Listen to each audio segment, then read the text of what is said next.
Let us start with the alluvial soil. Well, we know that when a river starts flowing from high mountain from its origin, it flows with a great speed, and whatever comes in its way is either cuts it to make the way or drags the things which come in its way. Mud, humus, washing away of rocks, all these are brought by the gusting water of the river on the level terrain of the plain area.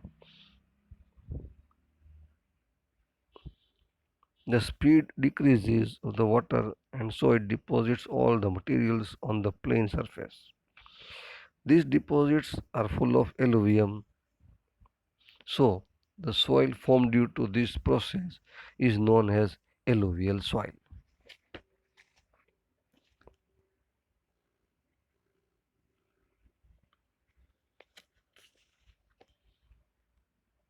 We find this soil in the northern plain or even Ganga plains, which are spread from Brahmaputra Valley in the eastern region up to Satluj River in Punjab in west. Alluvial soils are also found in the delta regions of Mahanadi, Godavari, Krishna, and Kaveri. So, we can say that it is spread over about 43% of the land area of the country. In this soil, the content of potash, phosphoric acid, and limestone is more, and content of nitrogen and humus is less.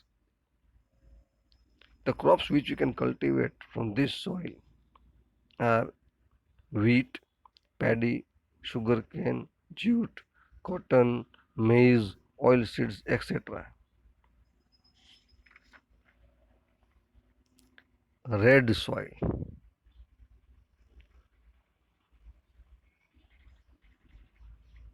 The presence of the ferric oxide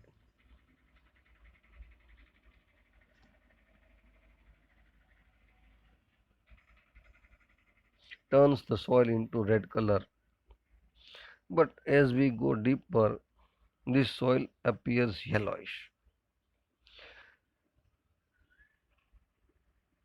In this soil, lime, gravel, and carbonate are not found. This soil also lacks magnesium, phosphate, nitrogen, potash.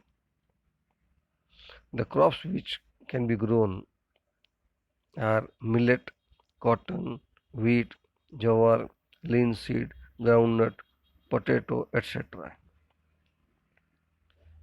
Red soil is spread from Tamil Nadu in the peninsular plateau up to Bundelkhand in the north. We also find this soil from Rajmal hills in the east up to Kutch in the west and also in some parts of Rajasthan. This soil occupies nearly 19% of the total land area. Third type, black soil.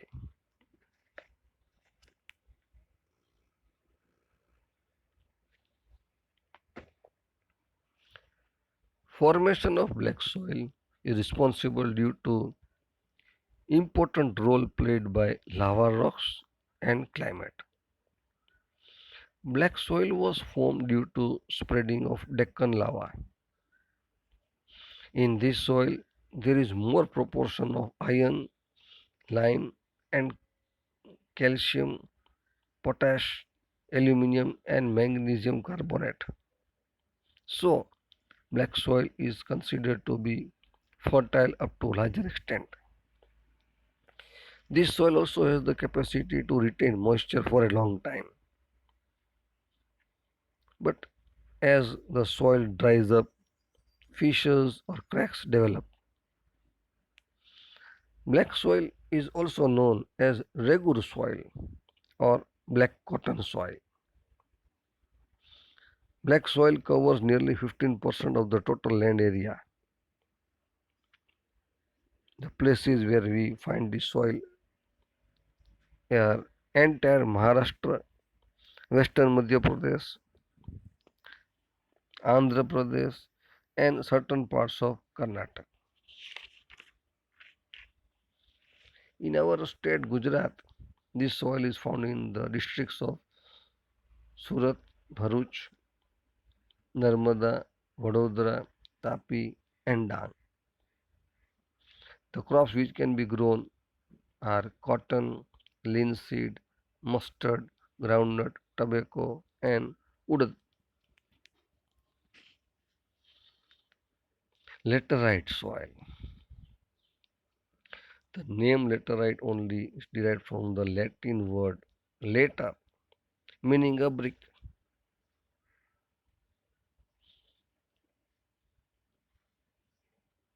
It is red in color due to the presence of iron oxide.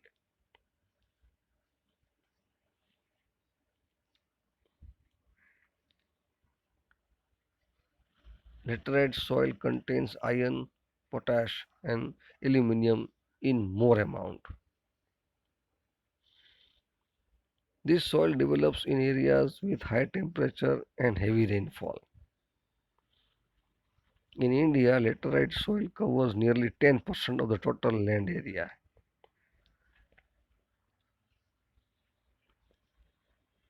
We are able to find this soil on the summits of Western Ghats, Eastern Ghats, including Rajmal Hills, Vindhya, Satpura, and Malwa Plateau,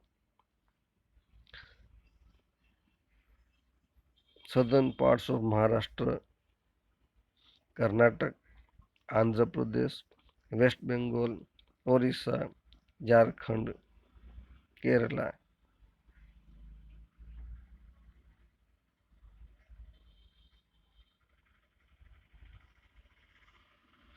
This soil is less fertile,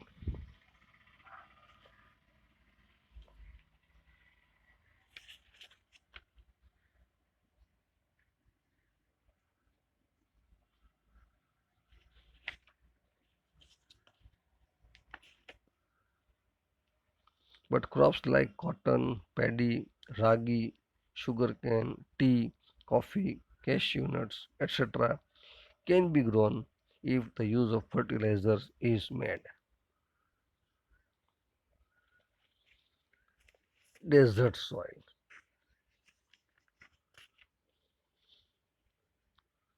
This type of soil can be found in the areas where the climate is arid or semi-arid, means dry area. The soil is sandy as well as infertile. It is containing more dissolved minerals. So obviously in the Rajasthan area, the western parts of India, that is Haryana and southern Punjab, we find this type of soil. Also in Gujarat, this type of soil is found in Kutch and some parts of Saurashtra.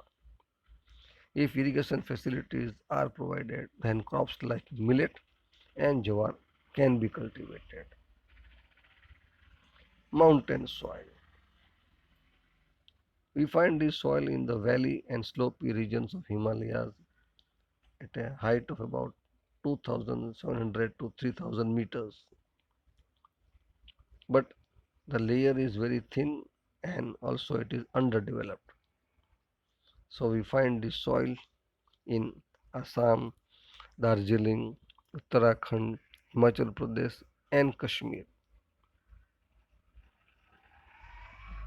In Himalayas, the soil is found at a general altitude in the regions of pine and cheat trees also. Forest soil with the height of 3000 meters up to 3100 meters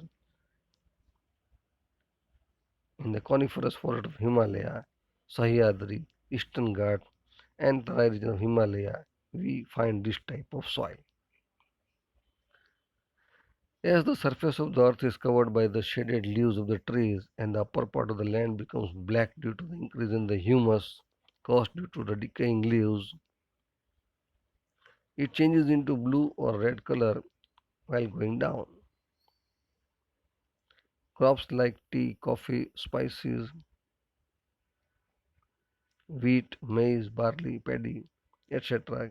can be grown, and this soil is found in a very limited areas.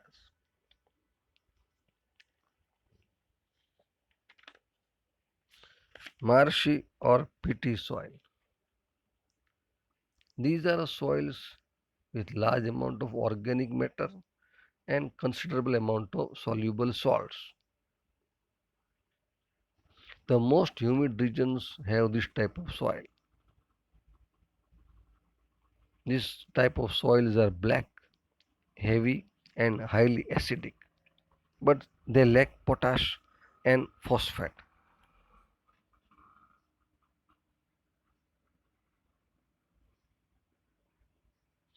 We find this type of soils in Odisha, West Bengal, coastal Tamil Nadu, central areas of northern Bihar, and Almora districts of Uttarakhand. So we became familiar with different types of soils found in India. Now we will discuss two important concepts: soil erosion and soil conservation.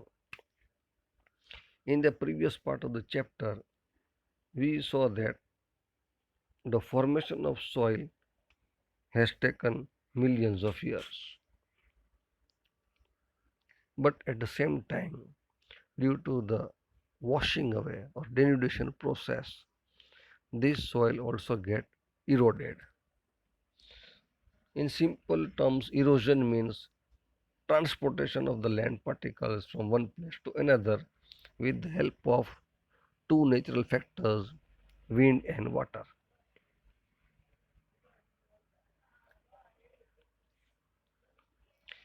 The formation of the upper layer of the soil takes a long time,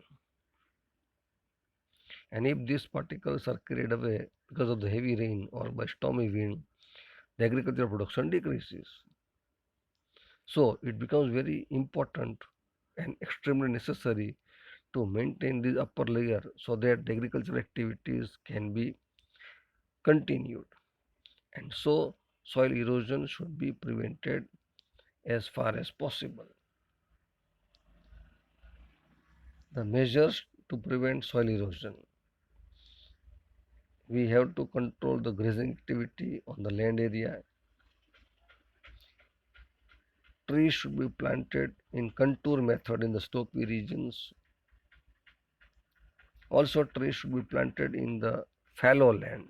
Fallow land means where agricultural activities are not carried out. We should construct check dams where there are streams so that the speed of the water is slowed down and this soil does not get eroded. We should cultivate very deeply in the field to reduce the speed of the water. Let us try to become familiar with soil conservation. As we saw that soil is eroded and we have to protect it, conserve it. Let us become familiar with the process of soil conservation. Soil conservation means to prevent soil erosion and to maintain the quality. Different remedies are used at different places in the world according to its location as well as the problem. If we are not able to conserve the soil, then there are chances of the floods, which are enhancing the risk against the life and property.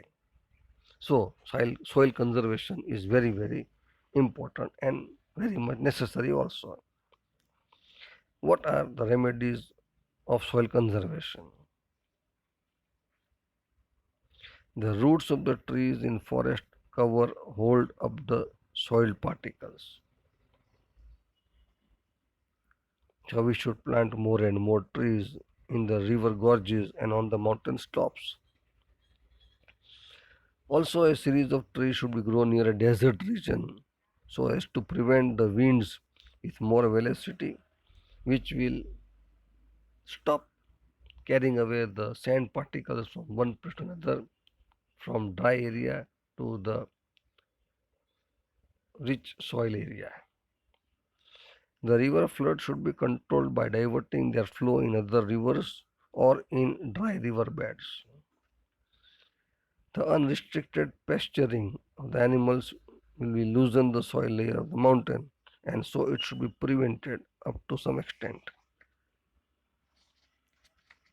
Different methods like horizontal cultivation, terraced farming should be implemented. Also, humus content should be added to the soil which has lost its fertility every now and then. If we will implement these remedies, then soil will be conserved, and conservation of soil is a strong necessity for today's world.